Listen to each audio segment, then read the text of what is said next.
Well, sorry about the confusion. For some reason, Google set up two links, and I goes poorly in terms of which one I attached to the agenda.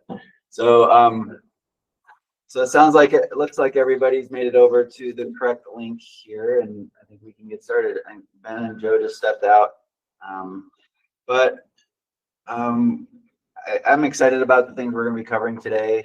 We've been working on these things, talking about these things for a very, very long time, and so and the two key things are just the protocol that Christine's been working on for years. I think we're close to being able to approve that, and then also the draft salinity management plan. Wanted to talk about questions, comments, and see if and how we can move that forward as well. So why don't we start out just with quick introductions going around the room, and then we'll go online. Jeff Denblaker with Jacobs facilitating the meeting. I'm Christine Rumsey, private citizen and student of the University of Utah. Jim Harris, Division of Water Quality. Linda Freitas, Friends of Great Salt Lake. Ryan Doherty, Cargill Salt, filling in for Mark today. Bill Brown, Brandstrom Cooperative. Thomas Bill Steele, Brandstrom Cooperative. Kyle Stone, Wildlife Resources. Jennifer Booth, Division of Forestry and Assailants. Travis Anderson, Morgan Salt. Laura Vernon, Water Resources. David O'Leary, also private citizen. And Lou Vaughn, Forestry and Assailants. Great. Well, we appreciate the public participating. Sure do. Let's see, and then online I see Jesse Stern from UGS, and Andrew Rupke from UGS, John Luft, Wildlife Resources, Layla Mahdi, Water Resources, Madison Gone. And then, and Jake Alexander. Anybody else online? I am. I'm Amy Wicks with Utah Rivers Council. Great. Glad you could make it. And see you. Oh, there you are at the top of the list. All right. Well, good. Well, like I said, the agenda, we're going to have our routine updates on lake conditions, on what the different agencies are working on. And then we'll talk about salinity estimates for this coming year, and our protocol and the draft management plan. Did everybody have a chance to look at the meeting summary from our last meeting? It's been a while since we've met. We had a number of bumps in the conflicts. I think it started in August and September, and so we're finally here in October. So it's been since June. But did anybody have any questions or comments on that summary? All right, well, I'll entertain a motion to approve. There are none.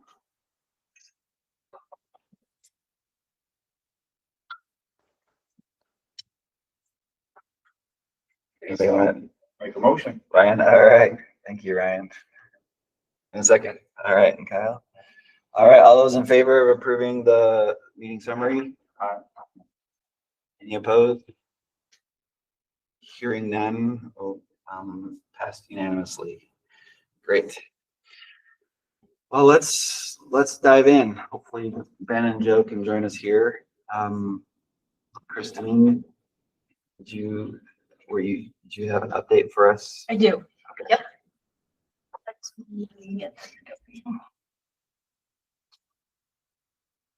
Really appreciate you You're welcome. doing this. Yeah. We gotta know what's going on with the lake, right? Mhm. Okay, so I'll just run through our standard updates like we usually do. So our most recent lake elevation is for the South Arm. As a couple days ago, we're at 4191.2 feet. Our seasonal high was in early May at 4193.7. So this season we dropped about 2.5 feet. And relative to this time last year, we've dropped about 1 foot. So I was curious to see how this runoff might go, given that we started fall of 2024, similar to where we started fall of 2023, but we really only got about half of the elevation gain that we did in 2024. So we're down about 1 foot relative to last year. For the North Arm, our most recent reading is 4190.8 is where we're sitting right now. That's down from 4192.9 in May. So we're down 2.1 feet in the North Arm over this season, and that's about a 0.7 foot drop relative to this time last year. Hey, Christine. Yep. I heard lots of, several claims that the lake went up 4 inches with the big storms in October. I mean, the information I can see, you can't really see what the jump is. Right, or and it was, was- and I don't know if you guys can have. I tried to keep an eye on it, and honestly, I only noticed about a 0.2 foot. What did you say? Yeah, I think it was, maybe some of it was a sesh. That's what I have Yeah, said it was several pretty times. stormy. Yeah. Yeah. But no, the rain, there was 2 inches of rain that fell, so it went up at least 2 inches. Yeah, 0.2 of a foot is kind of what I have been seeing. 2/10. Yeah, because it appeared that, evaporation sort of, I mean, it looked like evaporation was going down. And I'm wondering if it was, sort of a balance between still having that strong evaporation, but having that great inflow of water.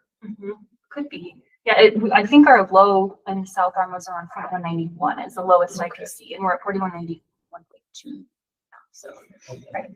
Yeah, Take it. Hey, anything. yeah. So a mini bump up, but the watershed is happier. Last year's up. All right. So considering head difference or elevation differences between the two arms, we got about a 0.4 foot difference at the moment, and I expect that to go up as runoff increases in the coming months. For our inflow gauges, starting with Corinne, during water year 2025, which ended on September 30th, we got about 0.66 million acre feet, so well below median, sitting at about the 25th percentile for the Bear River. For Weaver, similar story, about 25th percentile, estimated about 0.11 million acre feet there over the year. Goggin was a little bit above median, 131,000 acre feet. And then we have Farmington Bay right about at median during that water year, 0.26 million acre feet. And so together for water year 2025, we were looking at about 1.17 million acre feet for coming in from these major surface water inflows that are gauged. And compared to last year, we had about 2.1 million acre feet, so substantially less this year than last year coming in. Looking at new breach flows, this is a plot showing discharge on the y-axis from about 2021 to present. The blue dots are our flows from south to north at the breach, and then the red dots represent what's coming in from north to south. Our most recent discharge measurements were in August and September. So near the end of August, we were looking at 394 cubic feet per second flowing from south to north and 28 flowing from north to south. And then a few weeks later, beginning of September, we had a measurement 334 cubic feet per second and about 40 from north to south. So our north to south flows are still really quite low, and but the south to north has discharge has dropped as those elevation differences are kind of equalized. Breach at Lakeside, not much is going on. It's been 0 since about June, and we didn't really see a ton this year from south to north anyway. If anything, we saw more flow coming in from the Newfoundland Basin, and that remains from the west. That's what these negative discharges represent here in early March. Jumping to salinity, we were able to pick up GSLEP's most recent samples collected on October 7th, and those were measured. And for our shallow salinities at 3510, that's in Gilbert Bay, we got about 126 grams per liter. Harrington Bay is a bit higher at 128 grams per liter. 2267, that's our site near the Bear River inflow. That's pressure, as we typically tend to see, at 122 grams per liter. And then at 2767, where Farmington Bay or the Jordan River comes in, 126 grams per liter. So sitting at about 126 grams per liter, not much difference for the deep samples, not seeing a ton of stratification. And relative to spring, we're up about 12 gram per liter during that evaporation season. We saw it come up that amount in Gilbert Bay, and then in Carrington Bay, about 16 grams per liter higher. And relative to last October, we're about 4 to 6 grams per liter higher than we were last fall. So some of these are still well within this range of 120 to 160 grams per liter. looking at kind of our historic record, we can just kind of see how, so you can see my pointer. Yep, we're coming up. I would guess we're stabilizing around this. And then as we start to see more inflows, we'll start to dilute. And we're just sitting a bit higher, as I mentioned a second ago, than last year. Other recent salinities were collected at the new breach early September, around 125 grams per liter for south to north, so well in line with what we saw in the South Arm. North to south flows were around 276 grams per liter. And then at Saltaire in early September also saw 125. So that's around what we're seeing. So, all right. Maybe this is premature. That's me. Sorry about that. Testing. Try again. Okay. But this is kind of in line with the salinity methodology document. So I thought, well, why don't we just start presenting those metrics that we outlined. So I calculated the upper brine layer volume weighted salinity, 126, as you might expect, because that's what our raw measurements were. And so Jim, this would be kind of that DWQ metric for salinity, upper brine layer. Volume weighted, and then the full depth volume weighted salinity. That's again sort of just integrating our measurements over a volume profile as shown here. And that figure also on around 126 grams per liter. And that's the same just because we don't see any stratification. And then in terms of salt mass, just adding points to this plot I always show. So on the y-axis, salt mass in millions of tons, and then the x-axis is time from about June 2023 to present. And our most recent estimate of salt mass is 868 million tons using measurements from October 7th. So it's kind of stabilized around, over the last few months. We're not seeing a ton of decline over the last few months. Relative to last October, we're down about 40-ish million tons. And then relative to June of 2023, when this over the period, this trend is shown dropping about 124 million tons. So just for a little context.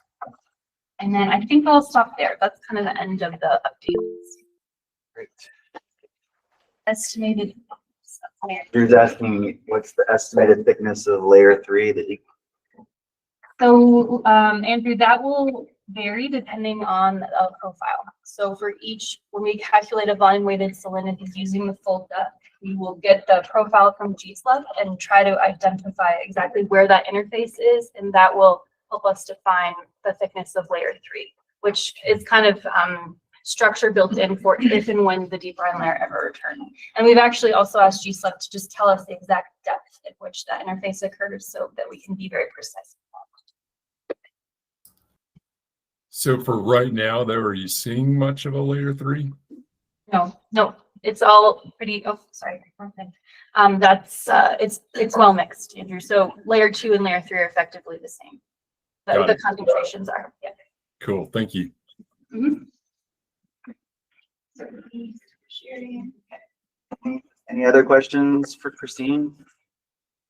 No, is there, so with the recent goal from the governor to increase the lake by 2034, is there any things we could run to see what we have to do to keep a healthy salinity at that elevation?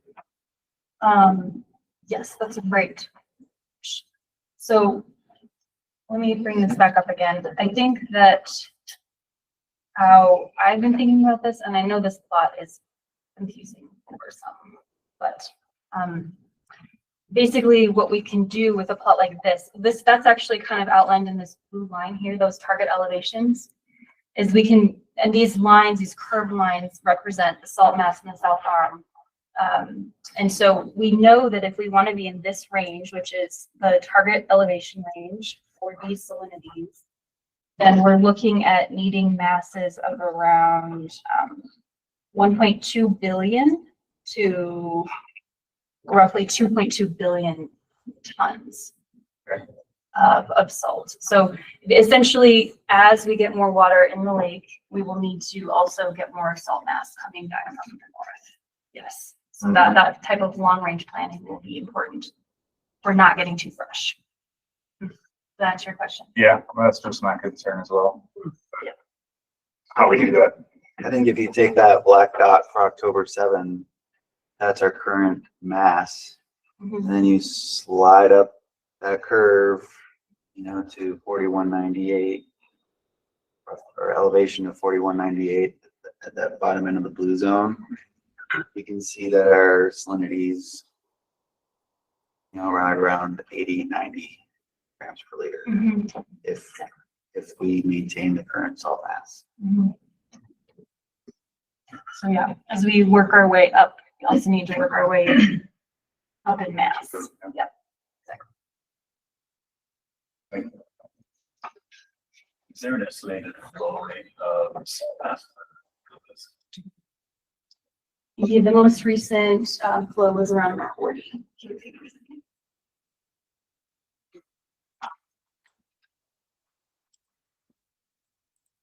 Good questions. Well, if there's no other questions, let's keep moving along. Jim, did you have any updates from Division of Water Quality? I don't have any updates at this time. Okay. Just interested in proving the methodology and getting that finalized. Great. And then Ben, you're next. I think I had a few things I was going to try to hit on. So one of them was the feasibility study came on Great Salt Lake. I think we're going to have a final feasibility report by the end of today, if I'm not mistaken. And we've asked Lilac to give it to us in a format that is has as much unredacted information as possible, because obviously they have some trade secrets that they're privy to. But they had assured us it'll be very little redactions, and we're going to post that to our website today. If we do indeed get it today, or as soon as we get it. So we'd like to make that available to others to be able to review and see, what the process looks like. We have a responsibility to ensure that there's no negative impacts to the lake or the chemistry of the lake. So love for other big brained folks to give us their thoughts if you have any. Let's see, Jeff, I think as part of my discussion, were we going to talk a little bit about the new legislation, or is that for a later? Yeah. Okay. So this might bleed a little bit into our draft salinity management plan too, part of the discussion I wanted. So I'll try to keep this to this portion of it. But as you all probably know, there was a special session last month. One of them had some Great Salt Lake amendments, and it was mainly targeted at the ability to manage the berm. And the bill is now, from what I can read, is in effect. It has some different language than I've seen on effective dates, but it says that if 2/3 of all members elected to the House vote for the bill, then it goes into effect upon signing by the governor, which my understanding is that's happened. So, so we now are operating under this new paradigm or this new structure, but it does give us a little bit more flexibility to consider other objectives in managing the berm. So I think that still the primary objective is, how do we move salts, manage that salt mass. That's been one of the most useful tools of the berm. But now when we're talking about, if we're raising and lowering the berm or managing and moving salinity or salt masses, from one side or the other, we can also acknowledge things like, if there was I'll just throw out two kind of examples. These are not real life at this point, but things that we would need to verify. But for example, the microbialite dispersion, if we knew that we were, going to drop just below 4192, and we know 4192, there's that kind of bathtub ring of microbialites, perhaps that could be something we could consider when we say, hey, that we could, we're not going to harm salinity, or we're going to benefit this, these microbialites by doing this. And then within that time frame that's prescribed by the bill, we would have to lower it. So the goal is always to, get the north and south arm to equalize. And then also we have that objective to also keep the south arm salinity in a good spot. So I think this just allows us to consider other things like that. Also, as we're considering dust as an issue on Great Salt Lake, I think this also could allow us to consider things like dust exposure and whether or not wetting soils or something like that could have an impact. So not saying that that's going to happen, but it does give us that chance to at least talk about it and have that discussion, because before this, it was strictly limited to just salinity. It does not allow us to close off the north arm forever, as was kind of a concern of folks. That was, I don't think, anybody's intention. I think we value the whole lake, and that's apparent in that bill. So want to make sure everybody knows that. I do want to just, I guess, maybe not skip ahead to the salinity management discussion, but I do think I would love to hear everybody's feedback on that salinity management protocol, and what we think works in there and if there's any concerns with it. I've read through it and I really like the, the concept of using that isomass curve to be able to, to consider how we're managing salinity. But I do think just with this new legislation, I'd like to take a crack at incorporating some of the limitations and thresholds that were established in that bill to make sure we're acknowledging that. And then also, I think there's a really big opportunity right now, considering other sources of waters and ways that we manage the lake, to consider if there's different ways that we can consider exporting or importing salt into the South Arm. And I think there's several folks who've worked on this, but we have some ideas or concepts that we might be able to throw out here soon that could help us to keep the South Arm in a good salinity range. So I think we want to broaden that to really just considering the isomass curve to inform us on whether or not we want to import or export, but not necessarily related to always to burn management. Because I do think there's quite a few tools, and I think you did do a largely hit on that, but I think there's a few other tools we can use. But let's see, I think the CMP, Jacobs Engineering is our contractor for that, and we're making some good progress. I think we're still intending to have a draft out a little later than what we had considered with the pending lawsuit. It's made it a little difficult to come up with fresh new ideas. It kind of has a chilling effect about like what might be weaponized against us in a lawsuit. And so we were very careful about considering, what goes into that without fully thinking through all these things and throwing out new novel ideas without, any repercussions. But we decided as a division that we think it's worth still continuing down the path of coming up with new creative ideas to help manage Great Salt Lake. So we're not going to let the lawsuit, stifle that.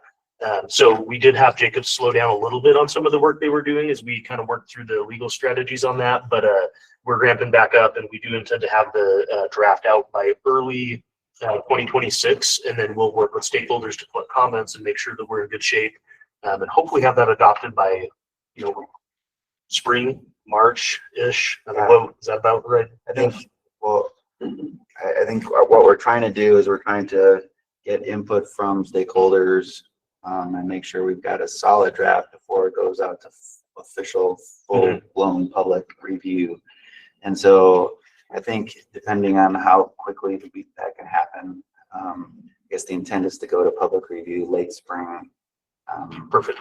And the public review is a lot more formal in nature. That's where we, receive official comments and have to respond to those. With our stakeholders, we're really just making sure that we're capturing everybody's, knowledge of the resource and taking those opportunities for how we can make sure that we're implementing management the way that you all believe is perfect for the lake. So I'll look forward to being able to share that draft with this committee, and I would love your feedback. I think there's, I know I've said this before, but I don't think there's a smarter committee related to Great Salt Lake. We have more brain power in this committee than anywhere else that I can think of. So any feedback is greatly appreciated on that. We also, with that, are doing the mineral leasing plan update, and that's going to come out within that same time frame. So those are all things that we would really appreciate your feedback on. And I think that is probably, wetland grants, water delivery grants, that all got extended into January. So you also ought to be aware that that grant opportunity has been extended, just given the status of the federal government shutdown. We want to make sure we contemplate that, make sure all these good ideas are able to be submitted, reviewed, and considered. So I think that's all I have. Angela, Angela, you want to talk about the tech team grants? We did launch the tech team grants, and those are due on December 1st.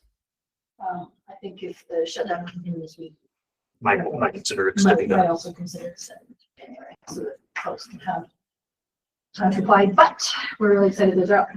And a big shout out to Angela. That was one thing when she started that I challenged her with, is getting these out earlier. So when we're contracting these, the contracts are done well in advance of July 1st. So if professors need to hire folks or assign students or other people to that, if any of this stuff needs to be planned, we don't want to be doing the last minute like I think has happened in a lot of years past. So this time we'll be well in advance, and we're going to make that our normal practice to have these coming out almost right after the next year. So hopefully that'll make things a little easier for everybody that applies for these grants. I think that's it. Great, thank you. Any other updates from anything else pertaining to this committee? I know there's a lot going on. but want to make sure we're all on the same page. So Christine, can you jump in with the Salinity estimates? Your crystal ball. Crystal ball, which I'm working on refining, by the way, as a student. Student Christine is so awesome. I gotta say. Yes, she is. Yeah. All right. Okay, back to our SMS class. So just very broadly, if we're here on October 7th, there's our salt mass, salinity, elevation. So if we gain, say, a couple of feet, we're basically trending upward. We lose a little bit of mass. We're going to be in the low 100s. That's like very broad crystal ball. A little more refined. So jump into our mass balance. Again, our initial condition from our most recent measurements gives us a salinity of 126 grams per liter and a volume of around 5.57 million acre feet in the South Farm. So accounting for what we think is going to come in, what we think is going to leave. I'll kind of brush through these assumptions because I tell you them every time and cut to the chase. So predictions, I'm saying on May 30th, 2026, which sometimes that's correct, sometimes that's not. But these scenarios are ranged from a dry, warm scenario, so less water, more evaporation, to a wet, cool scenario with average in the middle. Wet, cool being less evaporation, much more water coming into the system. So the big range here is about from 100 to 120 grams per liter. Kind of average condition estimate is around 108 grams per liter, and a salt mass of 842 million tons, which would be roughly, 24 million tons less than what we have now. So with the berm as it is, we'll continue to export salt to the north. It's hard to say how much inflow we're going to get, but it's exciting to see all this precipitation throughout the watershed, saturating the soils, soil moisture's up. Reservoirs aren't doing too bad, which I actually pulled those if we want to take a look at reservoir capacity. But yeah, this is kind of the prediction that I've come up with for the spring, around 108 grams per liter. For the fall, I decided to apply the simple approach that I did last time, which is basically assuming, this is basically a plot showing how much is the lake dropping each evaporation season. So during the summer, between the peak in the spring to the low in the fall, how much does the lake drop? That's what this plot is showing from 1960 to present. And there's a trend there. So on average, every year where that decline is increasing. And if we extrapolate that trend to 2026, we would estimate if average conditions prevail that we would drop around 2.68 feet in the South Arm. So if I just take my predicted salt mass in the spring and I say, okay, I'm estimating we're going to lose this much water. Simple mass balance, apply simple mass balance. Here's kind of the range we expect for the fall, around 127 to 132 grams per liter, which is just a little bit higher than what we are experiencing now. And again, that's for average. So it's hard to say what will actually happen given the climate that I cannot predict. That's about it. So any questions? Great. Oh, that's great. That's super helpful, I think. I didn't have a chance to go back and look at your prediction for this fall, but I think you're pretty much spot on. I'm spot on. Yes.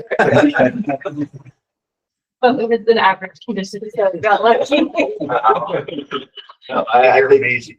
yeah, no, I think I wanted to, 1 for 20. I don't know if that's the way I said here, but I did get this one. I know, I wanted to highlight that. Pretty So, awesome. oh, great work. I think we should start doing like going back and looking at your previous predictions just so we can know how close Christine's getting, because I do feel like that window has narrowed over the years. So student Christine's going to do that. Awesome. Okay. Great. Well, and student Christine happens to be the next on the agenda too. Oh dear. Okay. Let me just stop sharing. Christine showed up. So this, I guess, just background.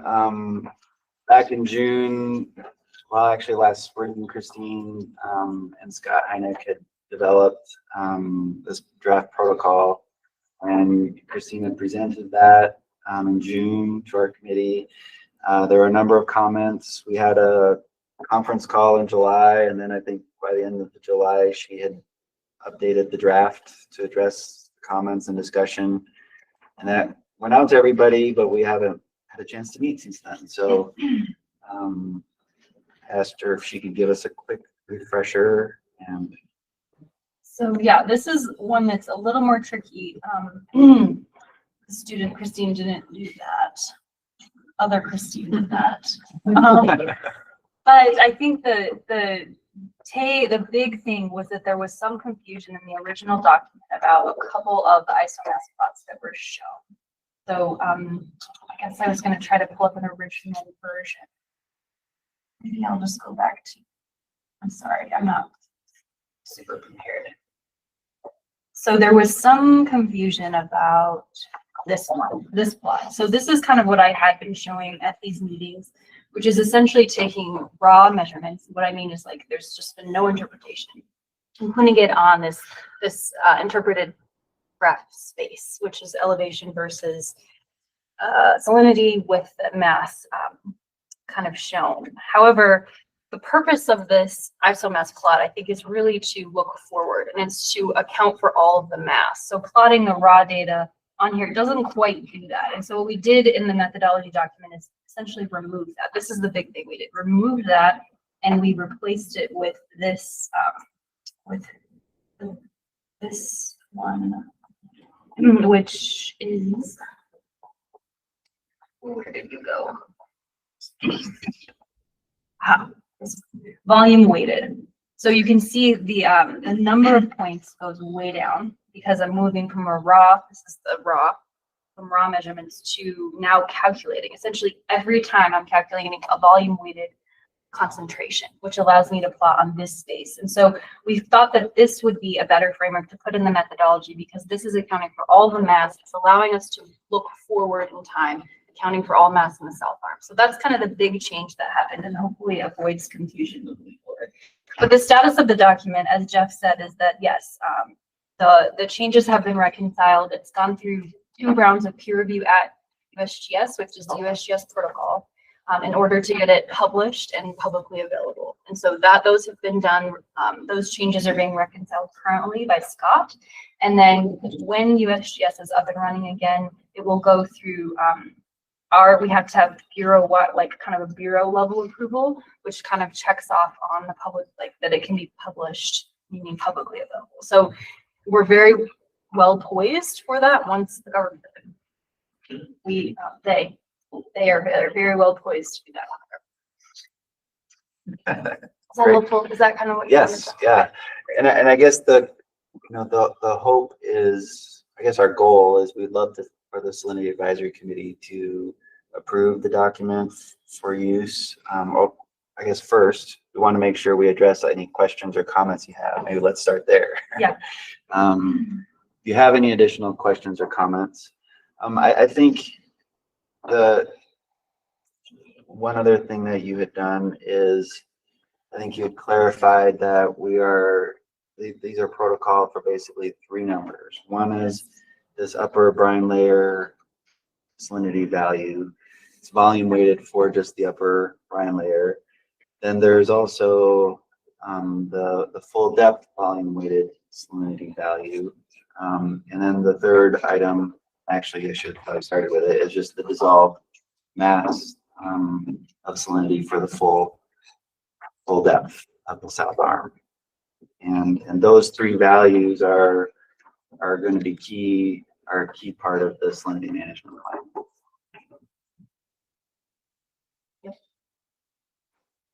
And I think the discussion in June really helped narrow that down to, why do we have, there's a multitude of ways we can compute this.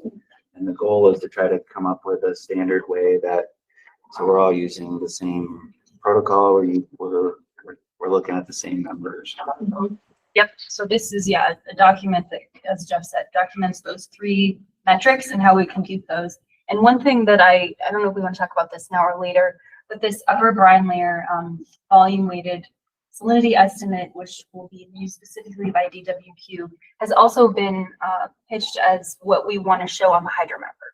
So what we can do, what USGS can do is they can basically automate this and then have it we'll have the methodology, we'll publish the method document, which will allow USGS to then compute it based on that methodology and then have kind of a pipeline that basically just puts it right on the hydromapper.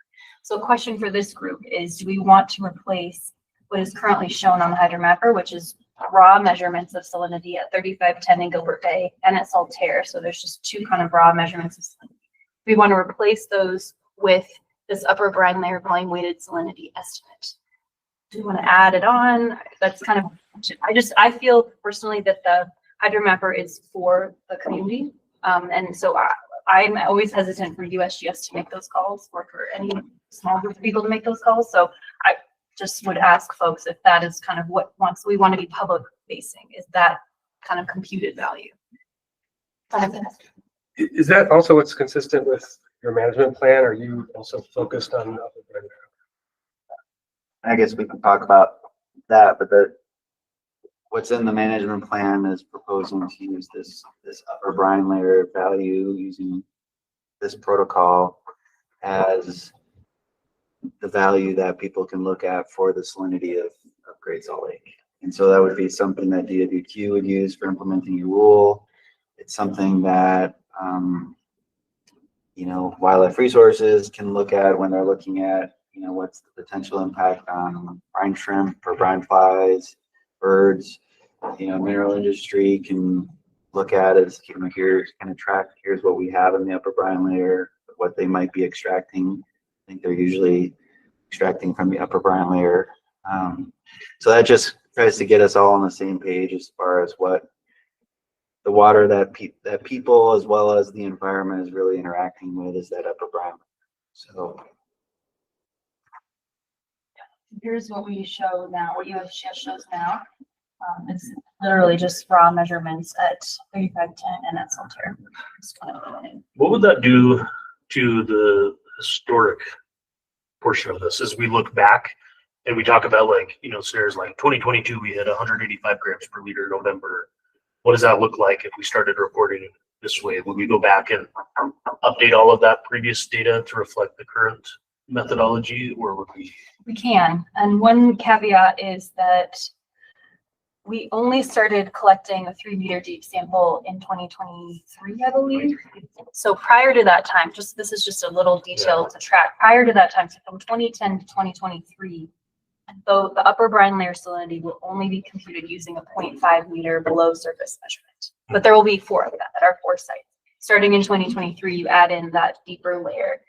So there's a little bit of inconsistency there, but we can certainly go back and compute that. It's much easier because we have that method is based on a 4 meter surface to 4 meter depth. If that depth is fixed, it's easy to do.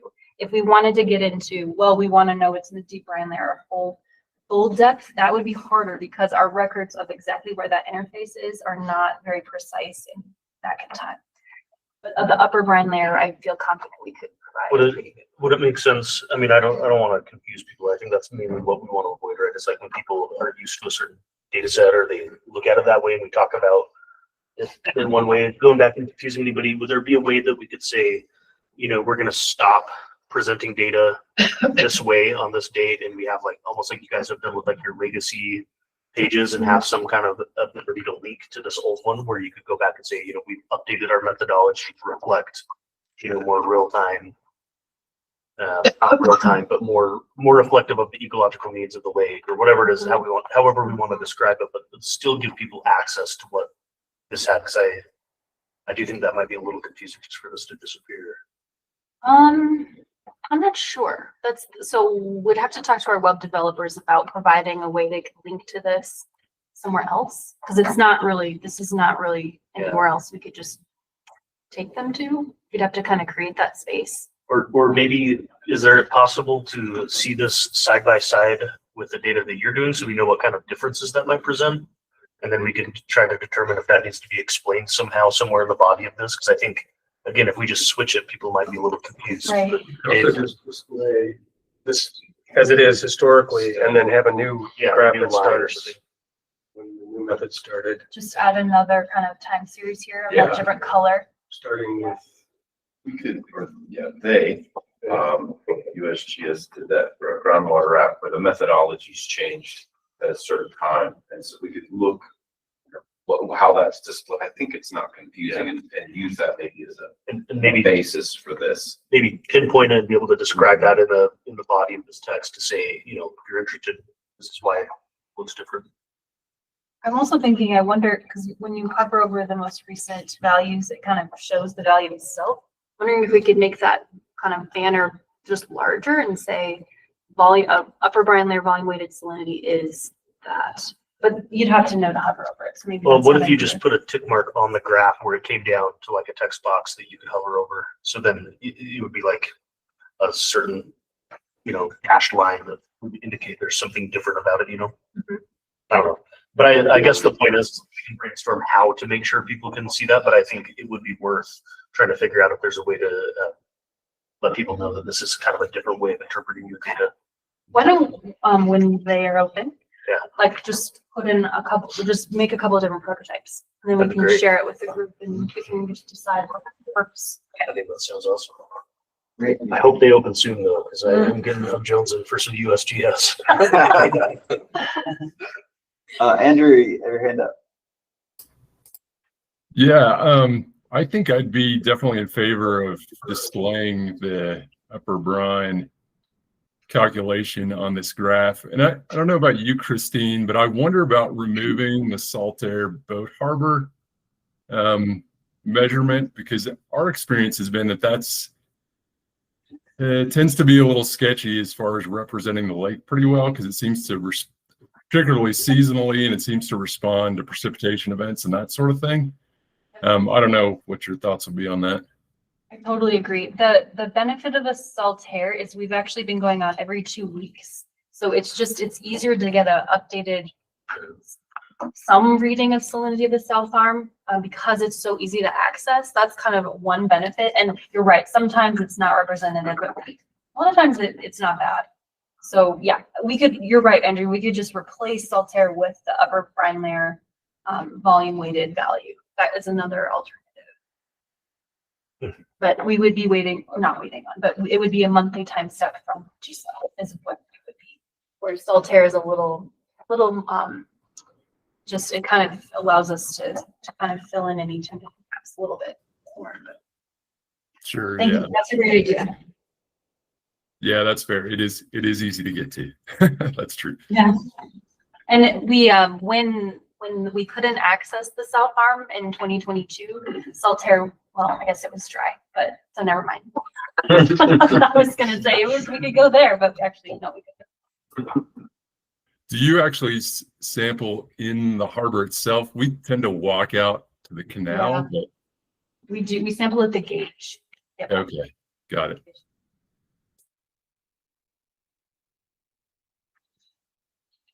Great. Well, I guess if there are no other questions, I guess the question I have for the committee is that do you want to provide an approval for this methodology so that once USGS,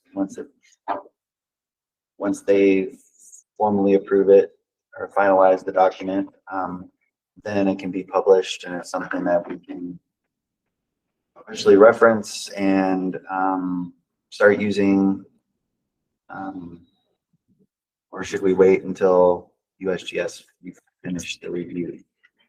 Yeah, it's up to you. So we can kind of reconcile feedback. We got comments from Ryan and PC Groups with just some formatting suggestions, and also they wanted us to be a little more explicit about the equations and just laying everything out. So those will be some changes, and then at the bureau level, it's usually just language or grammar or however.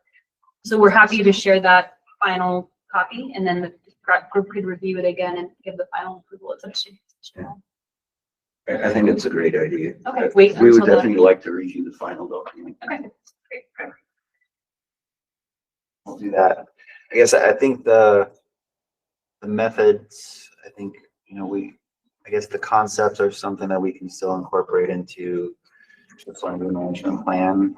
And I know as part of the comprehensive management plan, the vision was to take the same upper brine layer value as a metric that can be compared up against, whatever strategies, might be pertinent at that lake level and salinity.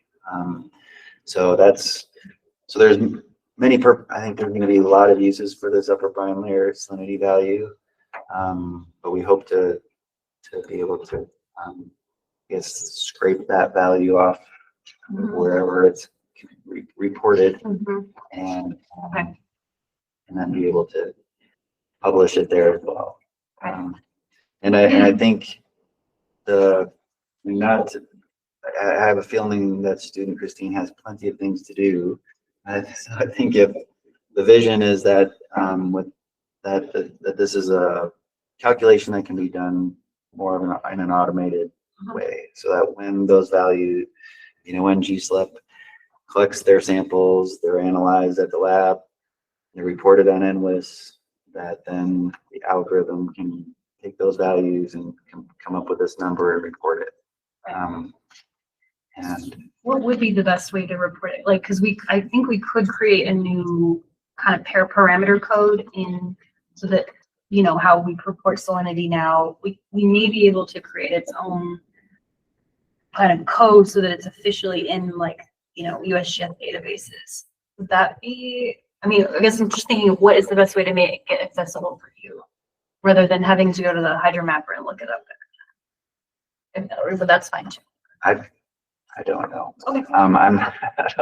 Web development is not my thing, so I don't know what the easiest way to be. I think if you're reporting that value on hydromapper, we could take that directly from hydromapper, or we can take it from wherever hydromapper references it.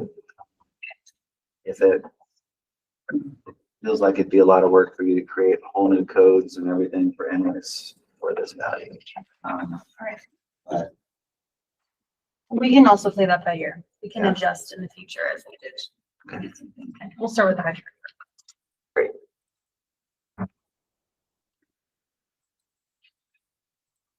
All right. So I guess the consensus is we'll just wait for approval until we have a final document, and then but I guess I wanted to make sure that there are no other outstanding questions and they go about finalizing. So, all right. Well, then let's move to our head of schedule. The salinity management plan. So I think in June, I gave you kind of an overview of the framework of what's in the management plan, and we had some great discussion and really tried to reflect the discussion around the protocol and how we use these values and what goes into the management plan. So I'm hoping you had a chance to review it. I think at its core, it's just, it's your standard adaptive management where we're monitoring, we're assessing, and we're acting based on what we see. And then we just keep on doing the same thing. All three of these are not in series, they're basically in parallel as we learn. So on the monitoring side, I do have a question. There is a gap in the draft plan right now. We have our monitoring program for South Arm, which is well established. We just talked about the protocol, how we compute those numbers.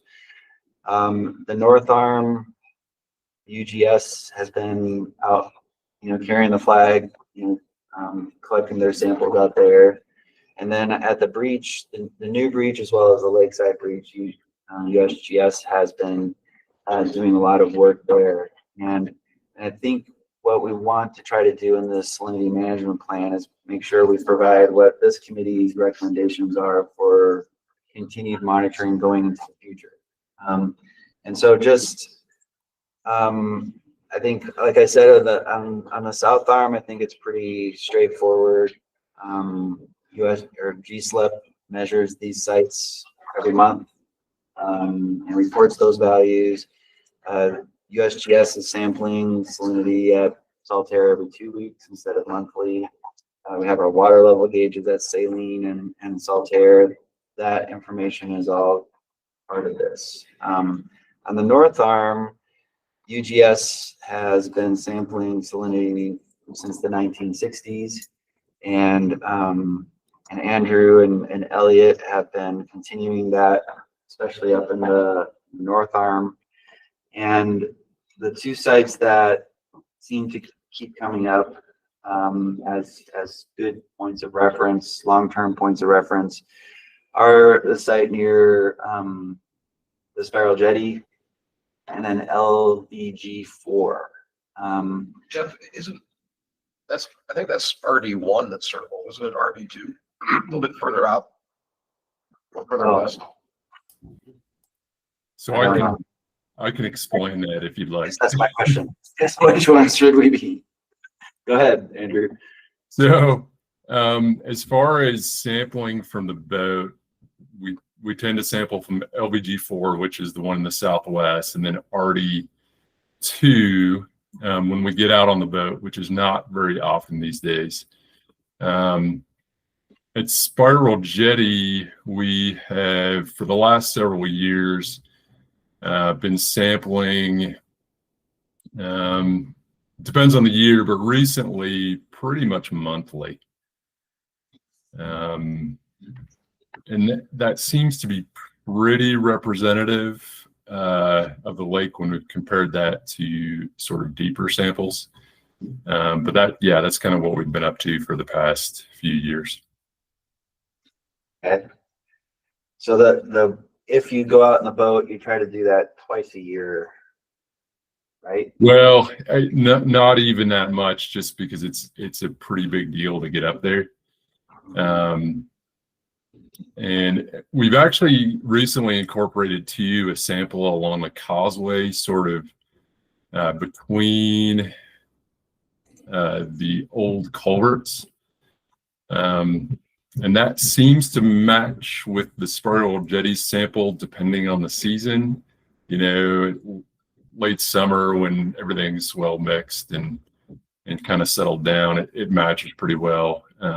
In the spring and winter, not so much. But anyway, that's kind of what we've been up to in the past few years. Okay. Great. Well, those are, so Joe, you're right. It should be RD2. And so I'll move that over or add a circle there. I think the key components that we want to track is the density, the salinity of the north arm as a whole, as well as in the south arm, so that we can manage, so we understand what's going on. I think the critical numbers when it comes to operations at each breach are going to be what is the density that we see there. And certainly when we look at the different hydraulic models that have been created, the density does change, with depth, and so those are, we can manage with one number, but if we know more numbers, we can dial it in better. And so right now, what I listed here is, we've got near continuous water surface elevation at South Arm, at Saltaire, and North Arm at Saline. But we also have had that at right near the breach too. I know there's one gauge we had that USGS had in the North Arm fell over. And so there's talk about replacing that. That water level right near the breach just helps with, is that the difference between water levels between South Arm and North Arm is critical. The difference in density between the South Arm and the North Arm is also tricky. And so having that information just improves how we can make those operational decisions. And so I think, I don't know that we need a decision today, but I think we've got a program for the breaches. USGS has a pretty robust program to monitor what's going on there. I think in the North Arm is a question is, and maybe to you, Andrew, is, what what do you think is appropriate for monitoring changes in the density of the North Arm, and frequency, and then we'll have to get to resources that might be required to do that too. Yeah, so I mean, I think for getting a picture of the North Arm, I think spiral jetty works pretty well, but I have doubts as to whether for the modeling through the causeway, whether that's really sufficient for capturing what's needed.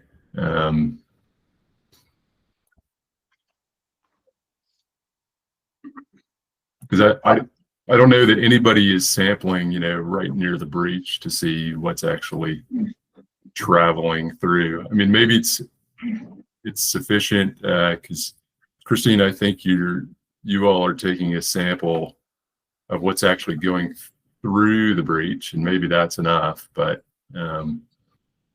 yeah, it's not near continuous. It is monthly or every other month for water temperature and density. Although Utah State did have the sondes deployed, I'm not sure if they still do. And we actually did ask Andy to start getting a grab every time he's out there, which is monthly, so we can get a higher frequency of density measurements. But still, that is discrete, so every month. I think Utah State took those sondes out for a little while, but if I recall, we funded them to go back in like maybe half a year ago. So that'll give you water temperature and specific convections that you could use to relate and get it. Question: when they're running those models at Utah State, are they using density or are they using some sort of calculation of TDS? Density is my understanding. Okay, that's good.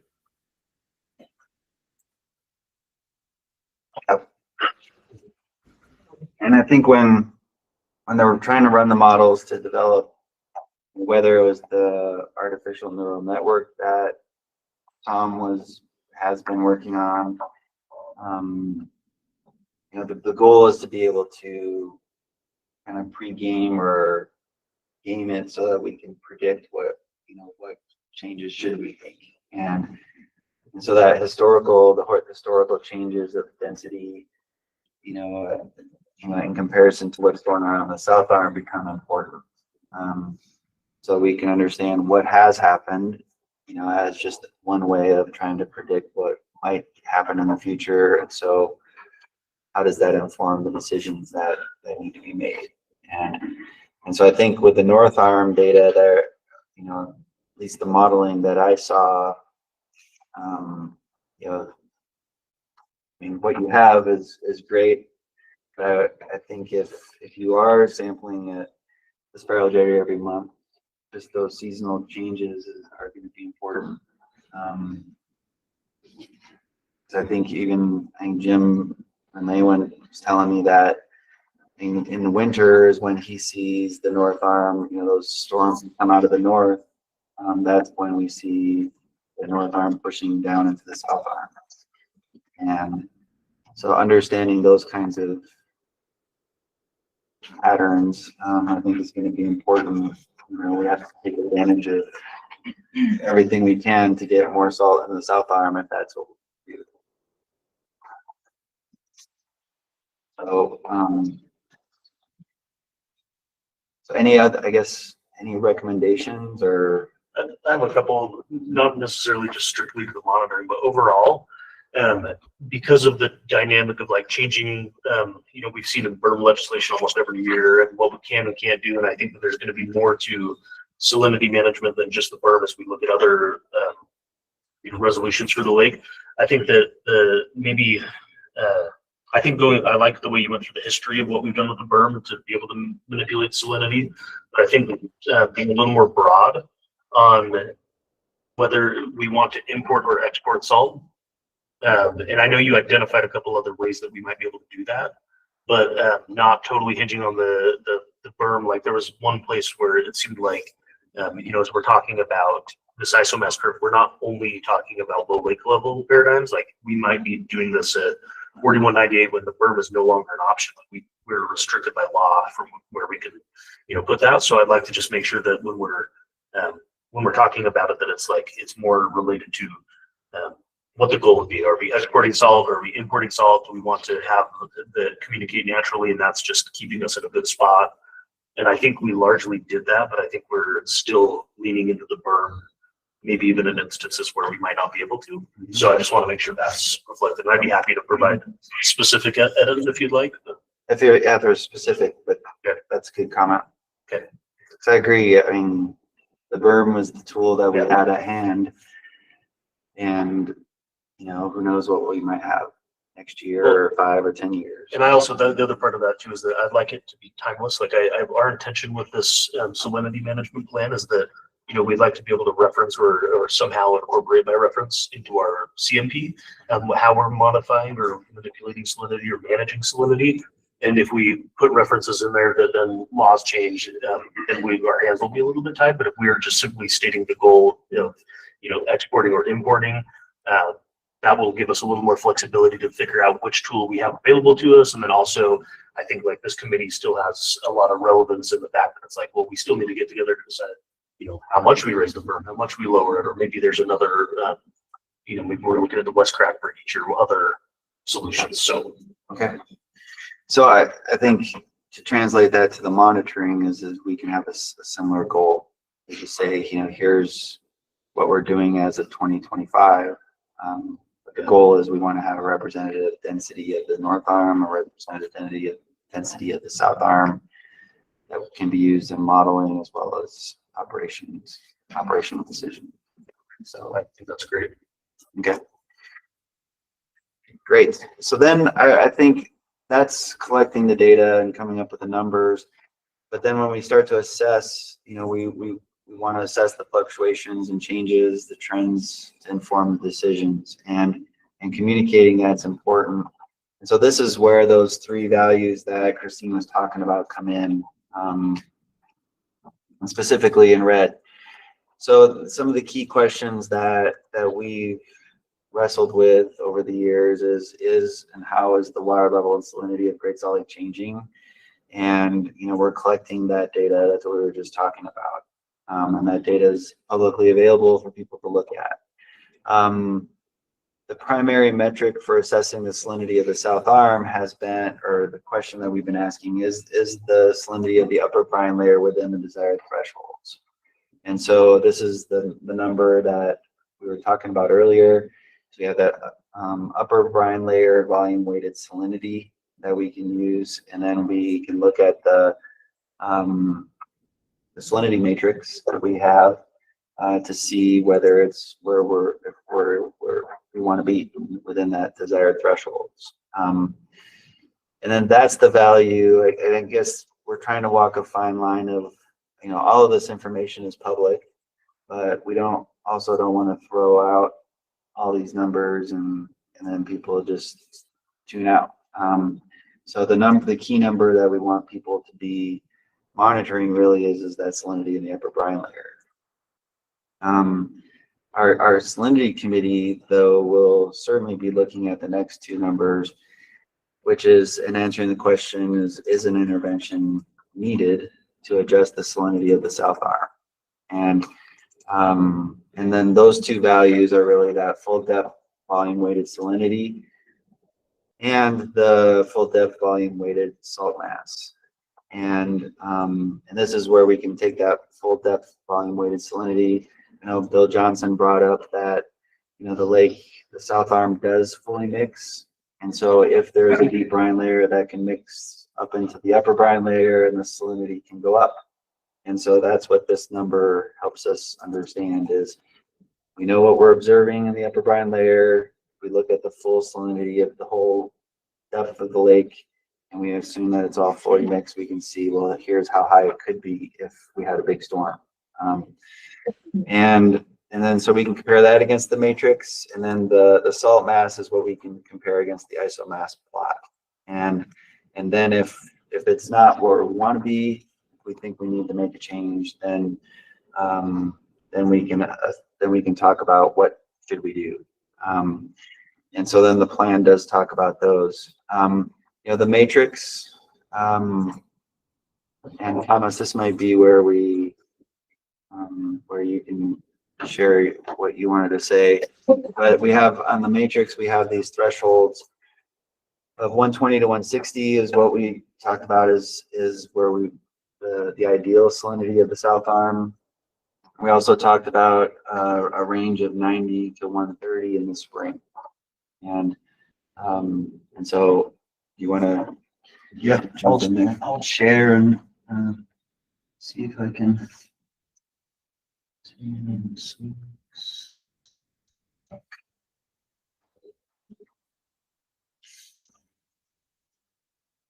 Doesn't allow me to. Oh, no.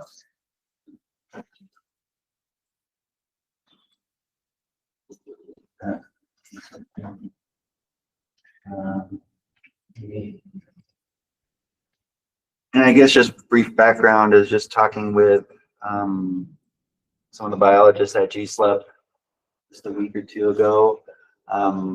They made a couple of comments that made me wonder, okay, we're targeting 90 to 130 grams per liter, but is that really what we're trying to accomplish in the spring? I think sounds like there's an important distinction there. I think I'm gonna share and try that again.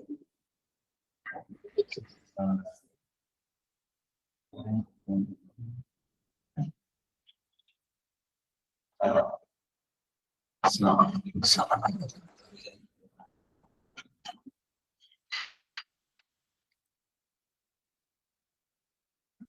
Just move through.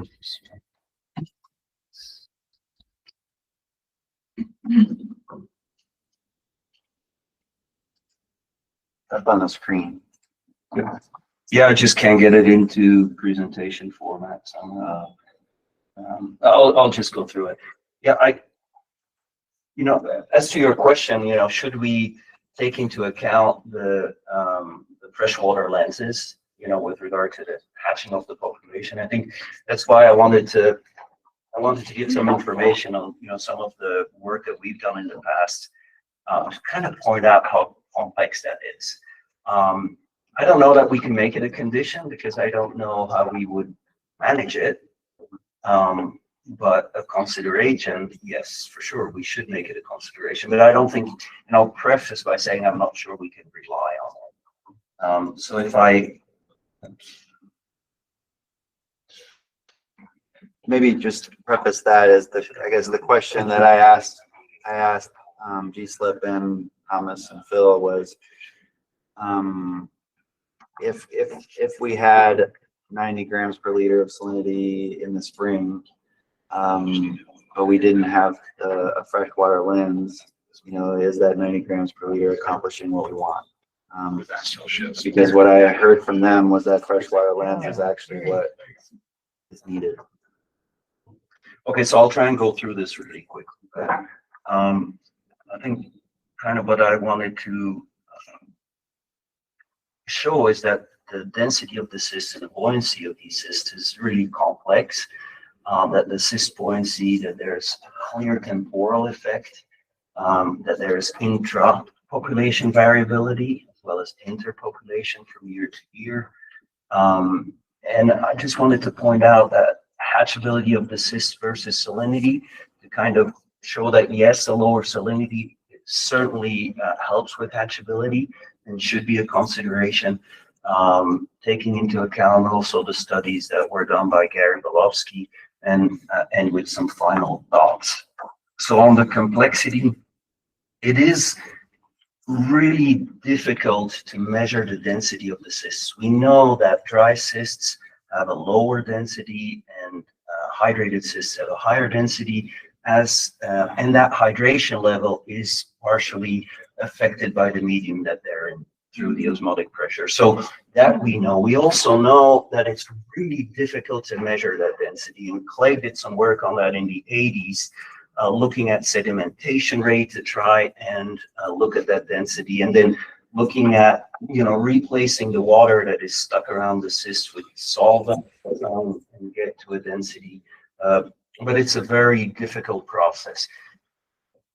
frankly, for us, it was really impractical to do that. And so what we relied on is, we looked at density curves, and I'll come back to that right here in a minute, but showing that there's a temporal effect between harvest years. If you look at 2004, 2014, 2017, those are different samples that were taken within those harvest years, and you can see that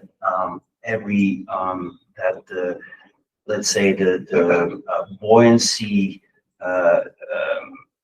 assignment that we gave to those cysts, and I'll show you in a minute how we do that, varied not just within those years, but also really varied quite significantly between the harvest years.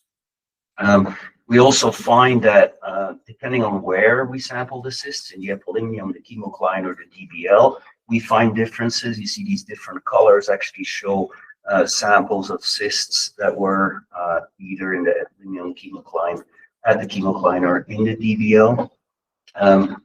And again, that's that sort of temporal difference between harvest years, but also a difference by depth.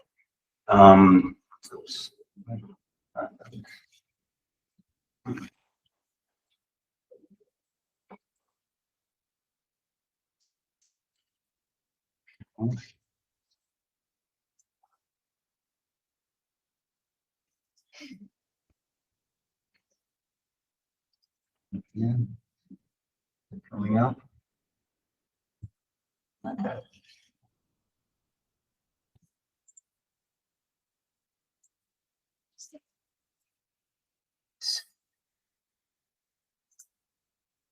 Let's stop sharing. Yeah, you go. Just stop. I'll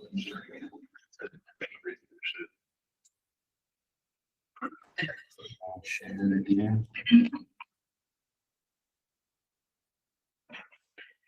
Sharing that. 100% first, and then share that window.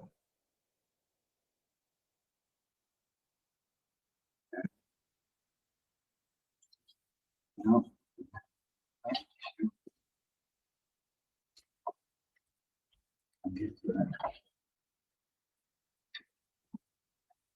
Well, I'm struggling. There you go. Try sharing entire screen. Yeah. Share entire screen. Let's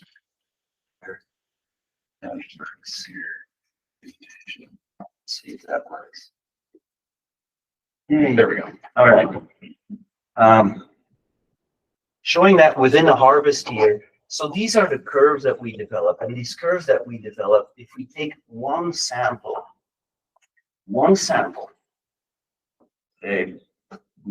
the lake during the day, we could take either one sample or we can combine all those samples from that day, and we look at the buoyancy. What we do is we put these cysts in different salinities, and we see which fraction of those cysts floats versus sinks in that salinity. And what you see is a curve. And you see that as you increase the salinity, a higher fraction of those cysts will start floating. At some point, most all of them will float. But it's a salinity curve. And then we take sort of that midpoint of the curve to say, okay, that is sort of the average salinity for that year at which we see average buoyancy for that sample or for that day or for that year. But we determine it on a salinity curve. And you see these different salinity curves were within a harvest year at different days, sampled at different days. And you can see how a significant difference that there is in buoyancy of these cysts from the same harvest, but sampled at different days. And what we actually also see, okay, so that shows that variability, not just within a harvest, looking at the different curves, but looking at just one curve within the population itself. And you see that in the work from Clegg as well, where all of these little points are one population of cysts, and they're all individual cysts, and you can see how different those densities are. So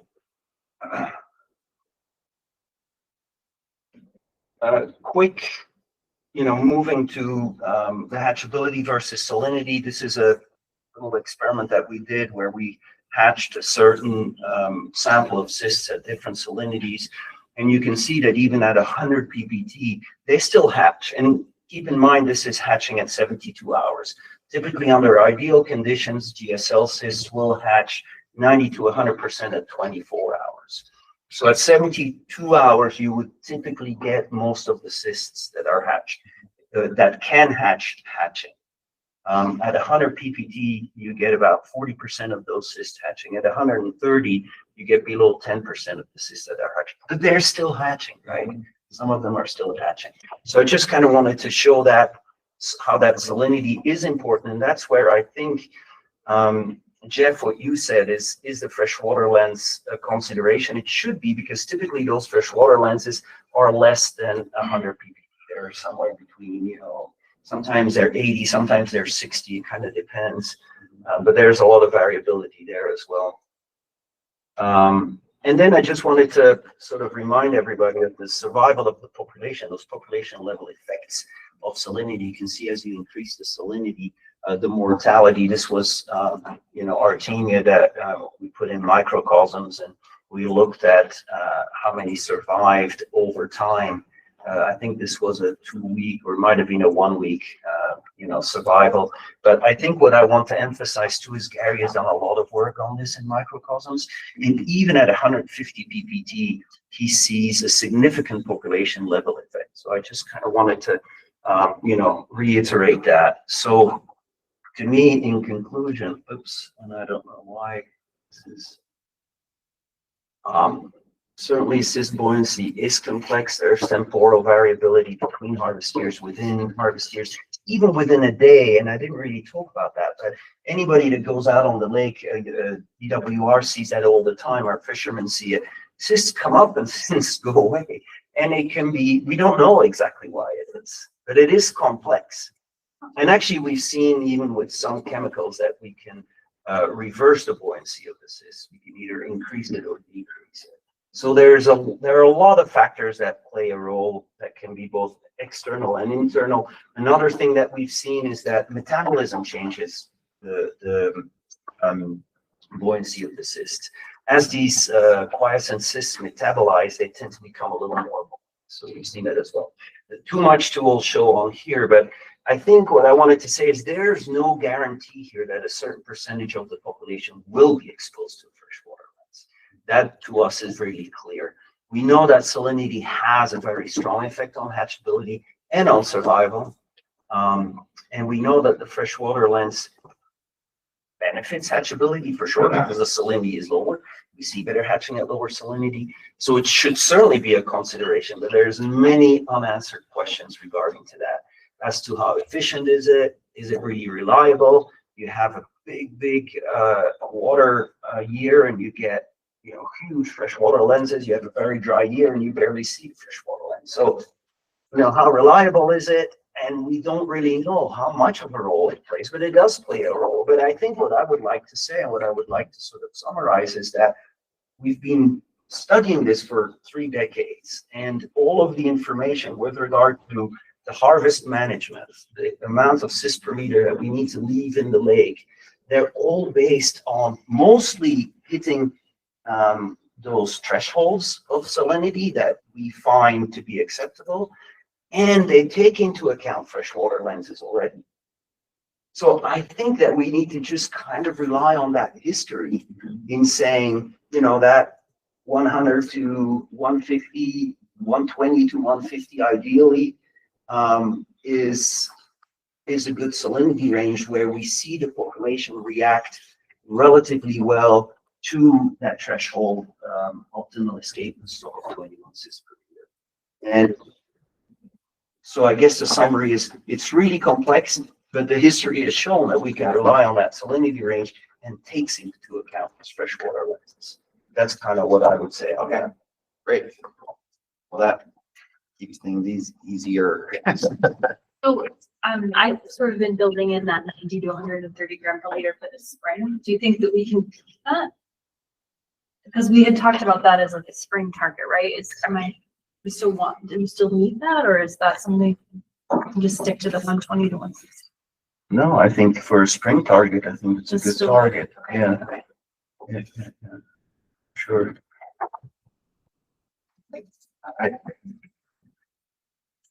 Thanks, Thomas. I think that was helpful.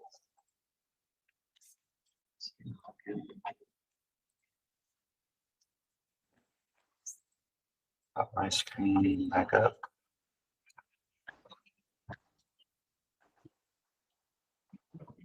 All right, so so the matrix is what we're using really as kind of our measuring stick. Where are we in interpreting what we see in the field?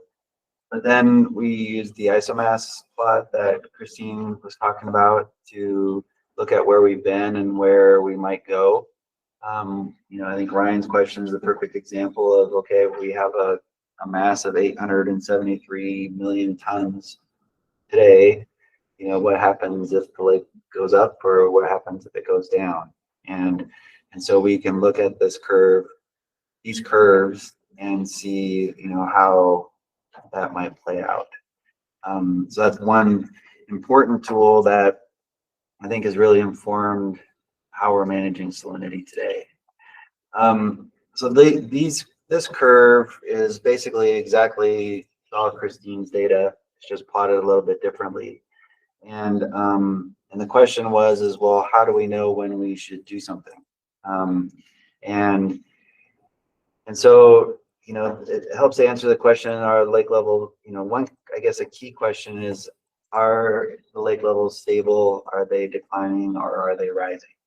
Because that kind of helps us, you know, when we think about those isomass curves, it helps us see, well, where we have a given mass, and if the lake is going up or down, that tells us what we might need to do to either increase or decrease the mass of salt in the south arm.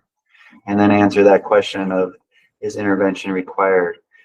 And so these curves, if you haven't seen them already, we have the full depth volume weighted salt mass on the x-axis, and then we have the lake level in the south arm on the y-axis, and basically this blue curve here is the lowest salinity threshold at 90 grams per liter. This middle orange one is at 120 grams per liter, and then 160 grams per liter. And so now we can see if, you know, if we're at a given elevation at 4205 as an example, you know, if we want to be between 90 and 160, then, you know, our mass of salt should be between 1,380 to 2,450 million tons. So that gives us an idea of, okay, whether we're, you know, there's an estimate of the salt mass. We can look at where we are in the lake level, and we can see where we land. One of the questions that I think, and you had asked was, how do we, you know, I think another conclusion that's in or observation that's in the management plan is that it takes time for us to adjust the salinity. There's only so much water that flows through the breaches, both in a northerly direction and a southerly direction. And so we can't just flip a switch and expect the salinity to change. It takes time to do so. And so how can we best position ourselves to, you know, to be able to adjust if we're able to project hydrology at some point, we can refine that science better in the future. How do we know, how can we project what we might need to do for the next year? And so I think what we present in that management plan is just proposing that actions are based on trying to maintain 120 grams per liter on October 1st. It's a little bit arbitrary. You're just saying, you know, in October, if we're at about 120 grams per liter, we have some wiggle room whether we need to export salt or if we need to import salt. And within the next year or two, we've got some buffer there. And that little gray zone that you can barely see is just accounting for the fact that, you know, we think we can move 20 million tons of salt from the north to the south if we have conditions, the ideal conditions, and we can move 100 million tons of salt per year to the north if we have to. And so that's how much we can really move things, from conservatively, if we need to move the salinity. And what I try to do here with those red stars is, I know this upper one I got right. Those are the values that Christine reported in June, and I was throwing this star on as she was talking just a little bit ago. So I hope I got that right. 168. 868. Just to give you an idea of where we are on these curves. So in June, we were just on the low side of 120 grams per liter, but now here we are, October 23, and we're still pretty darn close to that 120 grams per liter, a little bit on the high side. So I think the idea is that, we're good now, as we talked about, but then the question becomes is, what if? I think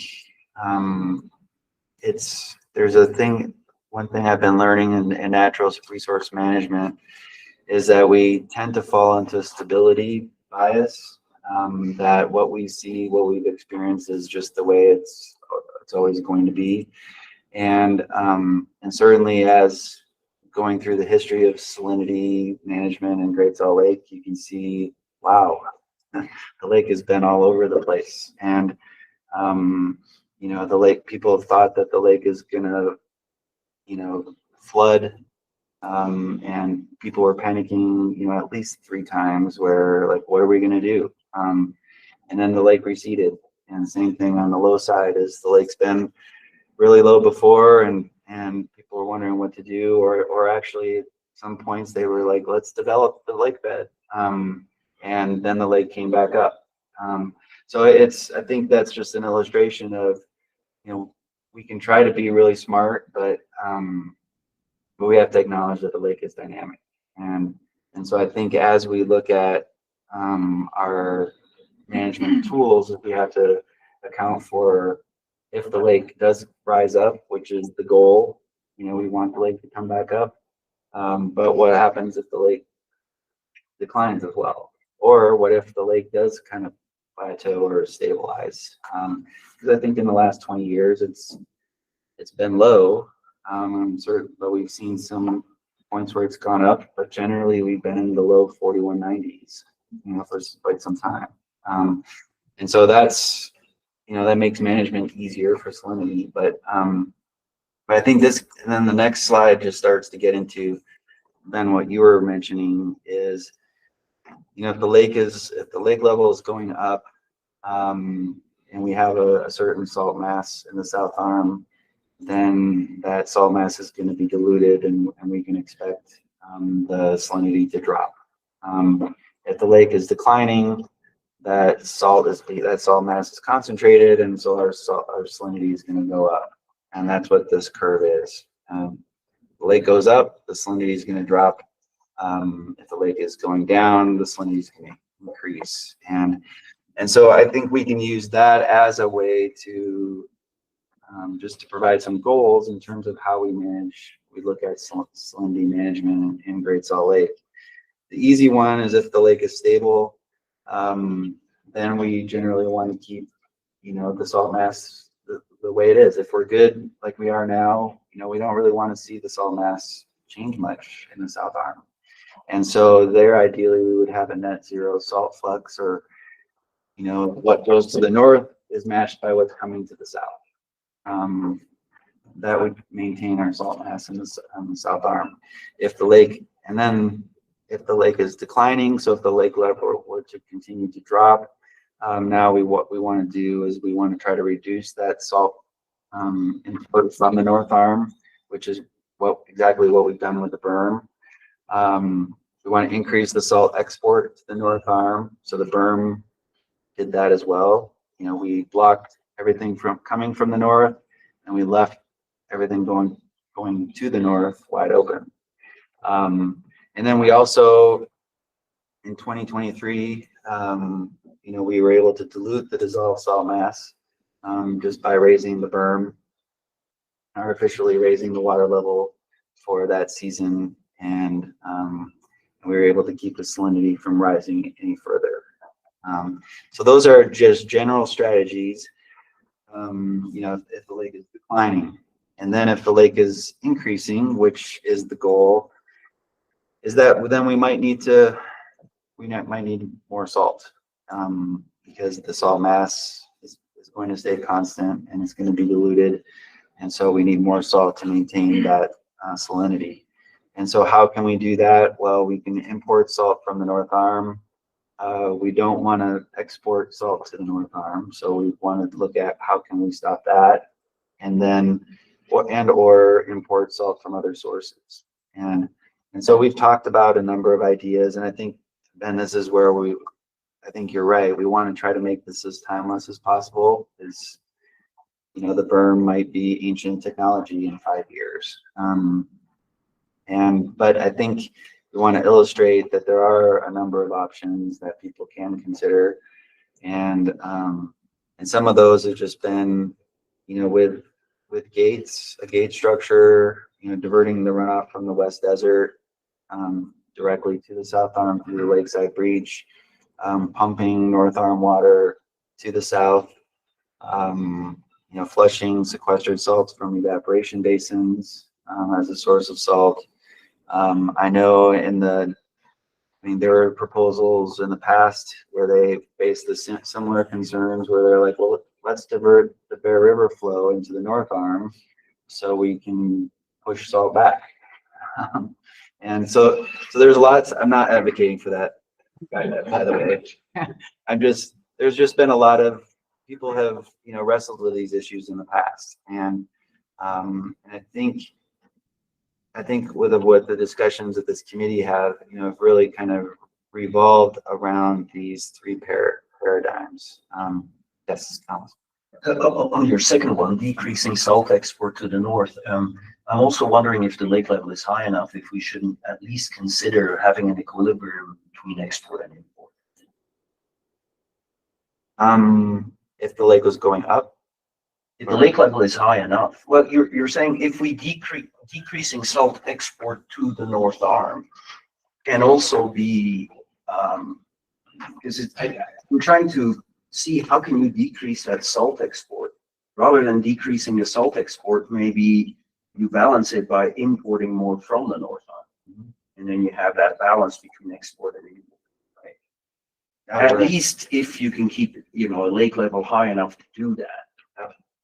And that was a strategy in the 1980s. Is they put the Lakeside Breach in first, but then I didn't realize it, but they deepened that breach twice because they were concerned about the salinity of the South Arm getting too low, and so for a brief period, they were able to increase that deep flow from the North Arm and stabilize the salinity of the South Arm by doing exactly that.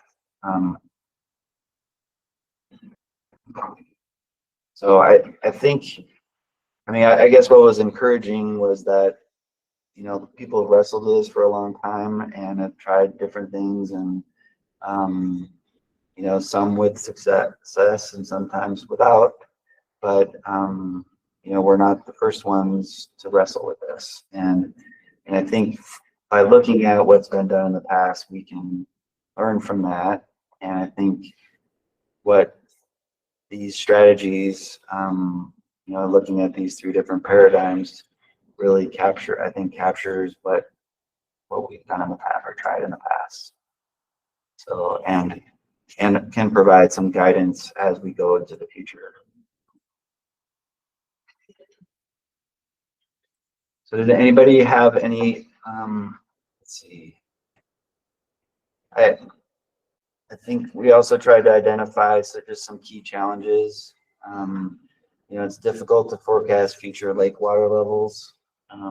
It'd be great if we knew what this winter would give us. I think we're learning a lot about how important the soil moisture is, and you know, even if we have high soil moisture, even the average winter can be a great runoff year. but we know that the lake can fluctuate a lot in a given year. You know, there's a lag in how the salinity changes. You know, controlling flow through the causeway is really hard. You've learned, and then it takes time to influence the salinity. And Christine came up with some of these averages in the past, and just in terms of, you know, how much salt, you know, do we need, you know, what is the net flux that we would need if we see the lake start to come back up? You know, what should that net flux be? And so we're looking at 20 to 50 million tons per year that we would want from the North Arm if the lake does start to rebound year after year.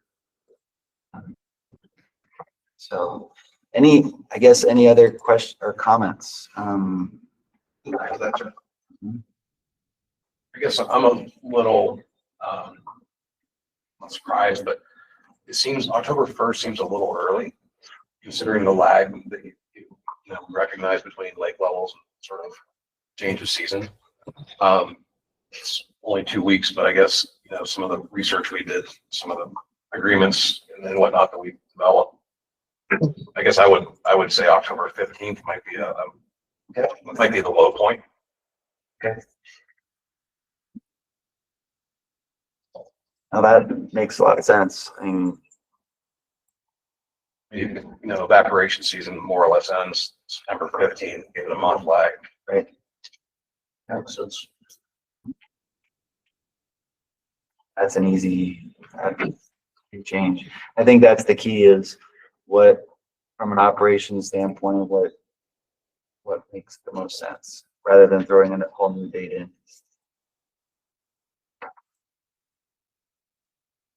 If it's 15, it's 50. It's easy to check, right? We could look at the last 10 years and use that as a target. See, I had done Look at the that, average. Thomas. Oh, you did, yeah. Several, 2 years ago, Uh-huh. kind of, we were negotiating the voluntary agreement. Yeah.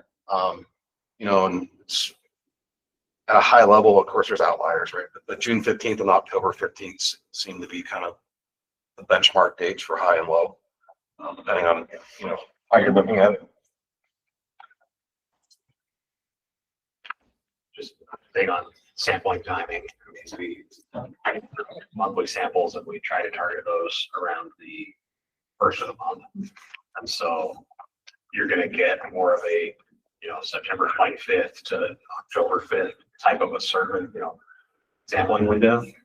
And then you'll have that end of October, beginning of November. So I think whatever date we have in the plan, just kind of keep track of it. That's our target survey window, is the beginning and ending of the month. It might be good to have the 15th though, if it happens on October 5th, just to make sure we capture the Yeah. last data, but I don't think it usually changes too much. It doesn't usually in that change that last quickly. Yeah, so I don't think we're gonna have much So, of a yeah. variation, right? So I don't know that it's really going to matter, but just so people are aware that, you know. Would it be, I mean, this is a very soft target. I mean, there's no regulatory component. This is just saying kind of a thumb, Yeah. you know, are we close enough? And I mean, should we just say October, you know? Well, and moving it to the 15th, you know, like kind of Vince mentioned, is then we know we're including that October sample if we happen to make it when it cooperates. But we may be working with a September 1st sample if we have inclement weather, boat issues. Yeah, but I think soft dates actually make a lot of sense in this scenario, especially because we don't know what's going to happen as well. Like we've seen spring runoff like finish way earlier than we thought it would in certain years, and so it's like I think soft dates are probably good. We're really looking for the high and the low, right? So Yeah, just leave it at October. yeah, I think that works. Yeah. All right. Anything else? I know, Thomas, you mentioned some references. I think Bonnie had provided some additional references that we can include. But anything else? Our goal is that this can be a document. It obviously can change. We can update it as we go forward, as we learn more. But the idea is to be able to provide some sideboards, you know, direction as to this is how we're thinking about this. And then hopefully with, you know, in future years, then we can, you know, there's it's transparent as to why we're doing what we're doing. Well, good. Well, I'll make some of those changes, and then I think, and I guess, Ben, if you have any specific things that you saw, that'd be great. We do want to keep it general, not, I don't want examples to be something that people hang their hat on. And then I think maybe when we meet next time, we can approve it as the document. Make that recommendation to the divisions for use. When is our, you know, when our next scheduled meeting is? I flag January 22nd.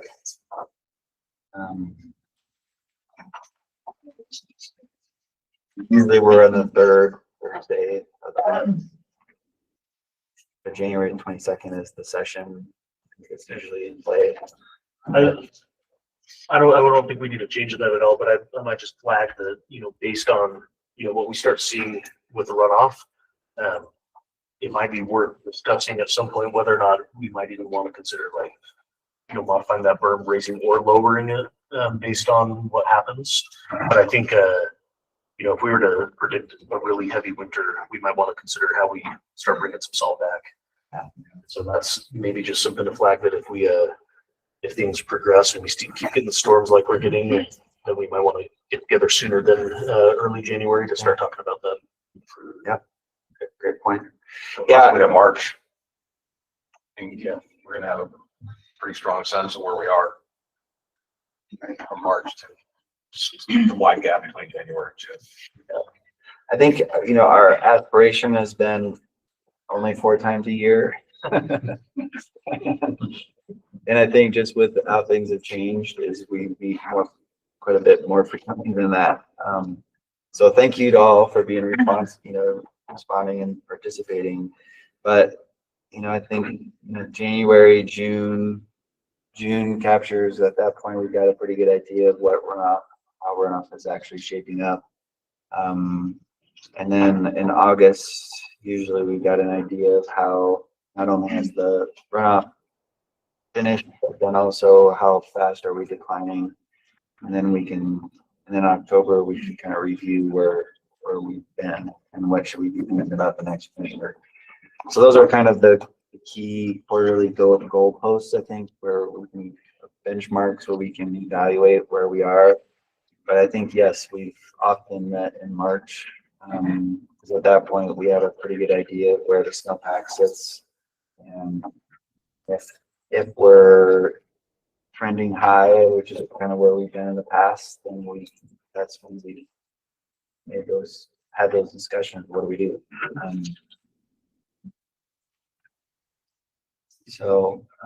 But I guess any other topics you think we should be considering? With the declaration from the governor, with the $200 million and the Great Salt Lake Rising vision, I think it would behoove the Salinity Advisory Committee to perhaps find an opportunity to create a SAC 101 to that cohort, so that as we talk about Great Salt Lake Rising and elevation gain and goals, that I know the term healthy ecosystem was incorporated in that to just help people recognize that elevation isn't all things. So in terms of perhaps how money that has been committed or that has been proposed to be raised to help inform effective decisions to achieve that 2034 goal and hopefully beyond, I think it would behoove the Salinity Advisory Committee to somehow find a way to meet with them and the governor perhaps, or maybe, you know, that would be fine. We can work on that one. Good. Yeah, that sounds good. I mean, we'll do it at the issues forum anyway. However, between now and then, I think there might be an opportunity to just kind of check in. If you're looped in with any of the folks on the board, I know Brian, Steve, and Joel Ferry sit on that board, but if you're looped in any way and you know, they have a desire to have us come present somehow, Sure. I'd be happy to help coordinate that. Sure. Okay. Make Great. that happen, but I'll talk to Joel and Brian about that as well. Great. Super. I think, Joe, I was looking at the meeting summary too late you had brought up a comment in June that might be beneficial for the committee to have a better understanding how we can forecast runoff, or how water managers are forecasting, how they manage reservoirs, and that might be of interest to the committee. So I don't know if that's of interest to you all. That Yeah, Darren has, Yeah. he's usually has something pretty nicely canned, you know, ready to go at any other meetings sort of involved with. Okay. Could be an interesting topic in January because we're realizing the importance of upland soil moisture as it's set up in the fall.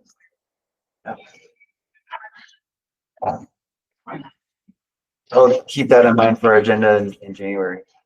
But I imagine, you know, what shall we do with the berm will be something that we'll talk about.